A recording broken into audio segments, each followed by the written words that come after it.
Hello, family, friends. Thank you for joining me today. I go live every single day, 3 p.m. I'm a little tardy today, excuse me, but I'm Jermaine Griggs. I give a motivational, inspirational message every day, Monday through Friday, 3 p.m. Pacific, 6 p.m. Eastern. So come on in, hit like for this message today. Hit love and share this with your family and friends. Facebook rewards this message when you guys are interactive. So I appreciate that in advance. And tell me where you're from. Type it in the chat room here and I'll give you a shout out at the end. I see you guys coming in the house. Oh, I see my sister Nike. Thank you for the love. Who else is in the house? Come on, type your name and where you're from below. And I want to talk about this. These two things have killed many a dream. What do you guys think it is before I get into it? I see you, Gloria. These two things, Pam, I see you in the house, have killed many a dream. And I want you to put these two acronyms. Somebody type WPT. So that's the first one. And I'll tell you what it means. And then the second one is WYT. Type the second one, and I'll tell you what that means. And these are the two things that I want to talk about today. So WPT is what people think, right? That's the first thing that kills many a dreams, aspirations, things that you'll do, what people think, right? Just think about it. A lot of what we do, what drives human behavior, is socially constructed. Most of what we do. And I've really been studying this, centuries ago to now. And really, truth be told, things haven't changed. I've been reading writers from the 1800s, and they were talking about the same mess that I'm seeing today. So human behavior is human behavior, whether you give us technology and Facebook and Instagram, or you give us like old school telegrams and horses. Humans are going to be humans. And one of what it comes down to is this WPT, what people think. Think about some of the things you would do, some of the things you would explore if you didn't think about what people thought about it. Or, and how you know is when you think about doing something, think about making a major change. If within a couple seconds you got ideas of people popping into your head, thinking about what they're going to say and react, then it's a major sort of clue that you're hinging your future actions and your behaviors based on what people think. Nike, can I tell your story the last time you came to our house, you and your husband? Can I tell that story, Nike? My sister's in the house. I know there's a little delay on Facebook, but if she lets me tell that story, it's kind of like the perfect example of this. Right? Who you marry, right? People so worried about what other people think, the career paths that you choose. That's why I told the graduates, I said, you got to build this house. Mom and dad, they may have expectations and things. They may even have paid your tuition. Thank them for it, right? But ultimately, you're building the house that you have to live in. And so many of us, we're so directed by what other people think. And it was Ralph Waldo Emerson that said, to be yourself in a world that is constantly trying to make you something else is the greatest accomplishment. How many people agree with that? Hit like. Can I get a like? Right? Being yourself in a world constantly trying to make you something else is the greatest accomplishment. And there's something to be said. So my sister came and she said yes. And at the time, I guess fiance, but I think they skipped that step if I think. But we sat around the table, and I didn't even get the hint, but she asked us some questions about marriage and stuff. I mean, we only have 12 years in the game, but 18 together. And next thing I know, I saw a picture posted on Facebook, we are married. And I looked in the comments because I wanted to see. And sure enough, there were some family members that weren't happy. How dare you go off and get married without asking us and telling us? And of course I was happy for them, but that's that's and then some people are justified in that feeling and emotion. But guess what? You grown person, you don't have to ask anybody to do what's in your heart to do. And if families own a Nike, don't get mad at me. I mean, maybe our last piece of advice pushed it right over the edge, But you know what? There's never a bad decision when it comes to love and following your heart. And that's just one example. Career paths come to mind. Who you love comes to mind. What you want to do. Like, I've decided, I haven't made this announcement, but I'm really close to it. I got a couple things left to do. But I want to take the kids and my wife on world travel. I want to go to some places I've never been before. Now, there's a couple people that won't be happy about that. Be careful now, right? But I'm prepared to go on journeys and explorations and things outside of the norm. And I'm just the type that, follows my heart. So think about that day I graduated from college 12 years ago. That day that I spoke for my own school just a couple weeks ago, right? 12 years ago, I sat in their seat. I had the opportunity to go on to law school because I was getting my degree in criminology law, and the plan was to go to law school, or basically come home and run this company that I had started and it began to flourish during my college years. I remember making that decision to follow my heart, but it was a lot of pressure because the pressure of going down this prestigious career path, if you will, this path that no doubt society will reward you, lawyers and things like that. I guess on a totem pole status wise, it's not a bad decision, but my heart was saying entrepreneurship, and more so even the passions that had led me to that point, music and teaching. And so I chose that path, and it worked out for me. But even if it hadn't worked out for me, I would have been okay, taking the path of my heart. And I call it choosing your passion over profession. And really, it sounds like such a simple lesson, but getting to the point where you can make a decision based on just what you think, right? For example, the car you drive. I've long gotten this out of my system, and people know better. I've trained them. Don't ask me what car I'm getting next. That's not what I'm about anymore. When I was 21, yeah, I wanted that Mercedes SL55, and I did what any kid growing up a little suppressed, wants to do is flaunt it and say, here's what I did, and I went through that, and I don't take it back or whatever. But that same car is sitting in my garage.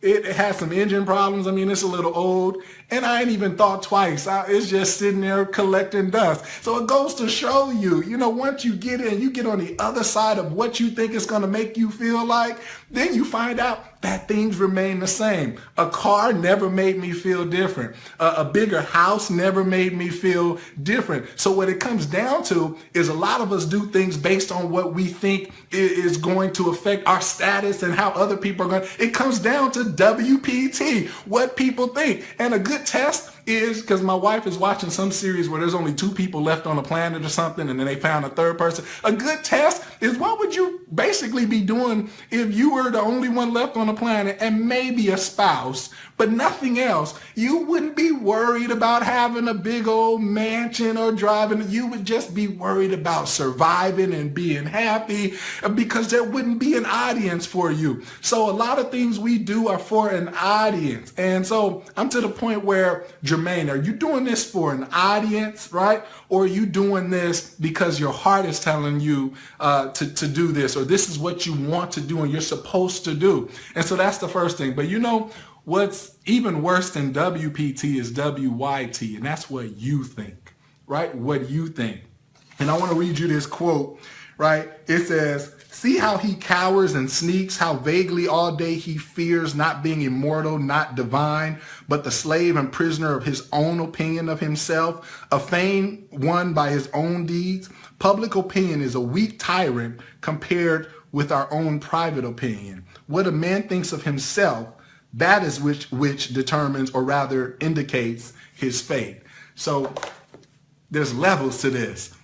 That's kind of basic what other people think, but what you think and the differentiation between those two things can make all the difference, right? So let's look at fitness or whatever. So I don't want you to use an excuse. Jermaine said, don't care about what people think. That's not an excuse to gain some weight and be unhealthy, right? I can easily say, I don't care what people think. Hand me them Krispy Kreme donuts. I'm beyond that. No, because deep down inside, the next layer is, what do you think about that? What are you truly saying about yourself? And sometimes it has to do with what other people think. We've internalized that stuff, but having a cutoff and understanding and going deep down inside, meditating and praying, spending some time with yourself and saying, what do I really think of myself? Because that has ruined more futures than even what other people think. And what other people think is a powerful tool against you as well. But what's even worse than that is what we've allowed ourselves to think about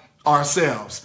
And so I want to remind you, there's only one you, right? And what you think about yourself matters the most. And you can train yourself to think differently about yourself, regardless of what happens. It's not what has happened to you, right? It's not what you look at that matters. It's what you see, said Henry David Thoreau in that same book that I'm quoting. Aunt Cynthia says, Hercules. Rebecca says, this is the truth, right? So and sometimes you have to, it's like being in a courtroom and your mind is like the judge and your mind has the gavel and you got this prosecutor in your mind and you got this defense attorney in your mind, to use the legal sort of scenario. And they're both making arguments, but the one who wins is the one trying to crucify you, the one telling you you're a nothing, you are less than, you don't belong here, you don't belong at that place, you're not this, you're not that, you can't do this, you can't do that. And they're making all these arguments. They've got Exhibit 1A, the evidence, if you watch Law and Order, Exhibit 1A, they got it in the bag like OJ's glove, and they're basically saying, because you failed here, do you remember that? Exhibit 1A, that was year one. Do you remember your second failure? You tried that again, you did that other thing over there, Exhibit 2B. And and then there's all this evidence packed up about you and against you and why you can't do anything and you can't be this and be that, be better. And then the defense attorney gets up and they're suffering. They're suffering because of what we've cut off the evidence there. All right, the defense attorney is trying to say, no, this is not what you do is not who you are. Your shortcomings is not who you are, right? The things that, yes, you've made mistakes.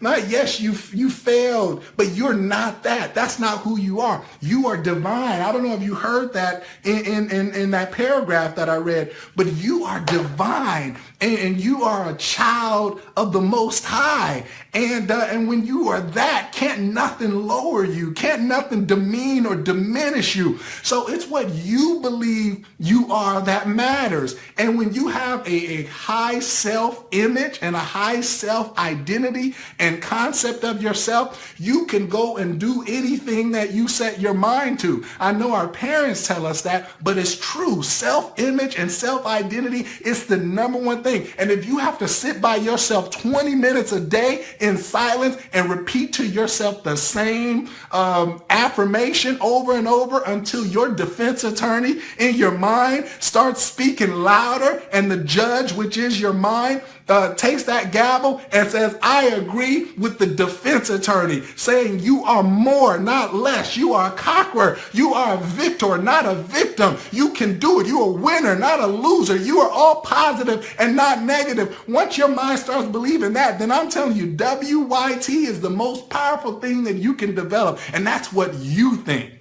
So what people think is the first layer, let's just get that well out of the way. I'm not totally there yet, but I'm far from when I was 21. I'm far from that. I can almost say that probably fueled my success more than anything else, right? But it's the wrong way to do it. It's the wrong way to do something based on what other people think. And I can admit that, right? Because that's only temporal. That's not a rock. If you want to build your life on rock versus the sand, building on what other people think is very sandy territory, right? But you've got to think. You've got to do it for yourself. And this has got to be something. And once you figure out what you really need, right, things start disappearing. And I'm there with the clothes and stuff. Like I really don't. I'm wearing the same pair of shoes I wore 5 years ago. I'm there with the fashion and stuff. I don't care.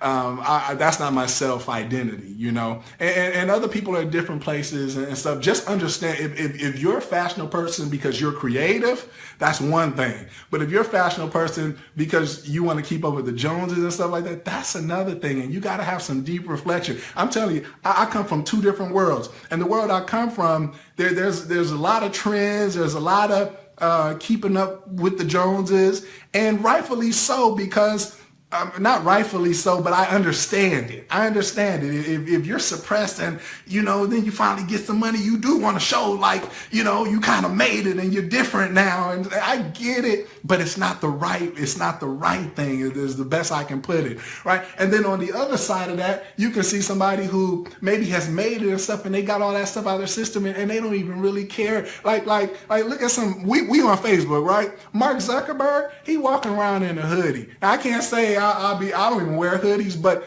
$70 billion and he's walking around with a hoodie. At some point, you know, you get beyond what people think, and that comes from self-identity, what you think. And when what you think is more powerful than anything else, then you win. That's it. And that's the battle. Most of us are like this. What other people think, what I think. And over time, if you can just, it's that battle in your mind, and if you can just pull it. I don't know where I'm at, you know, but I'm striving, right? And soon, you know, when it comes like this, what you think rises because you got the right evidence of who you really are.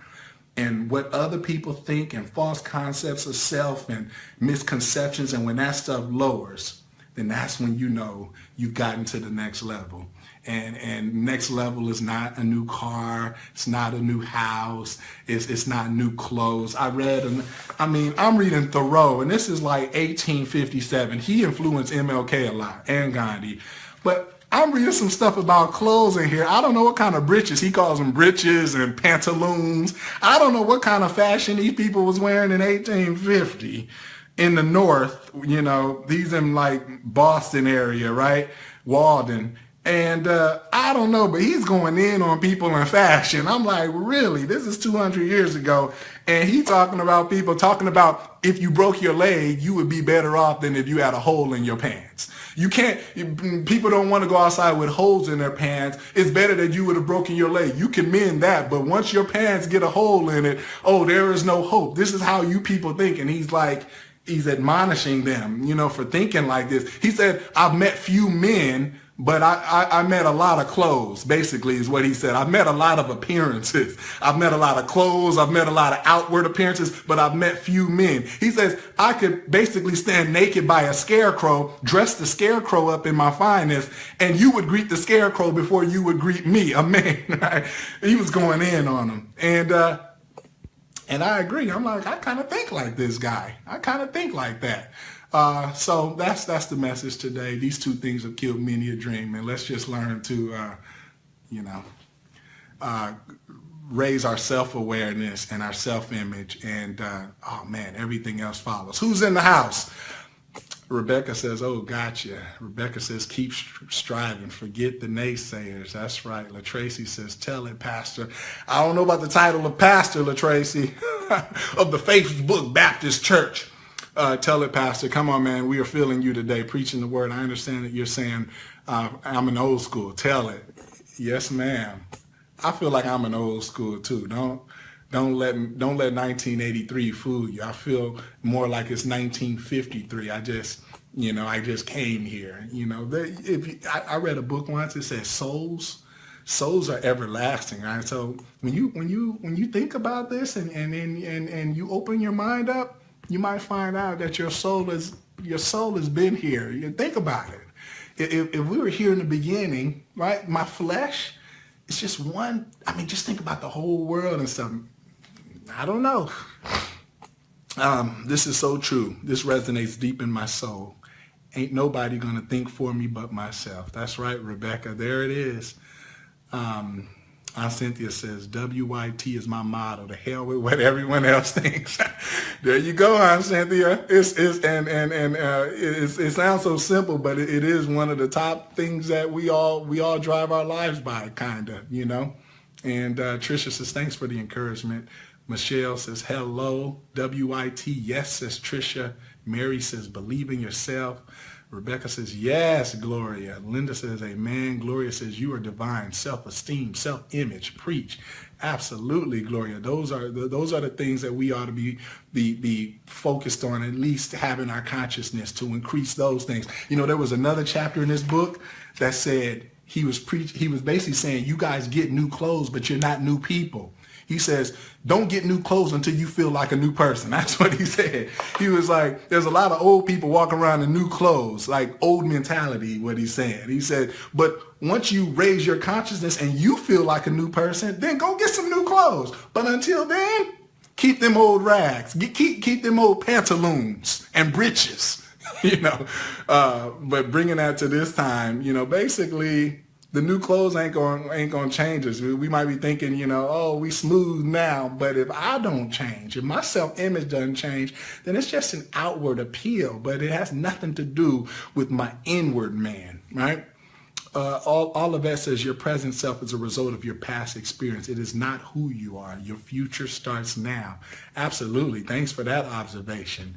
That is received. Noble says, I am the redeemed of the Lord. Amen. Noble. Emmanuel says, you are speaking.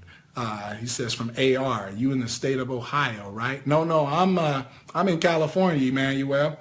Most High God, amen. LaTracy, Shondel's in the house. Rebecca says the defense. We are divine. That is the defense. And never forget it, right? When that prosecutor in your mind starts trying to ridicule and crucify you and get a guilty judgment and make you feel everything but what you are, you got to have your defense. Your defense has got to stand up, and your defense has got to do this. Then the prosecution is going to start saying, objection, you don't realize your failure, your past is too much. And then the defense is going to counter that, and the judge is going to say overruled, right? And you just keep that process. It's called a positive loop, and it takes time, but it can happen. And like I said, my self-image is so much better than it was, let's say, 15 years ago. But as grandma and the old folks say, I'm not where I want to be, but I'm not what I used to be. It's a journey, and I'm enjoying it. Nike in the house. So thank you guys for joining me. That is all today. I'll be back tomorrow and every day, Monday through Friday. I now take the weekends off so I can be rejuvenated and come back Monday strong. Amen. But thank you guys for joining me. I love you, Facebook. God bless you. Please share, like, and love this, and let's keep this channel growing so other people can hear the positive message. Thank you, and until tomorrow.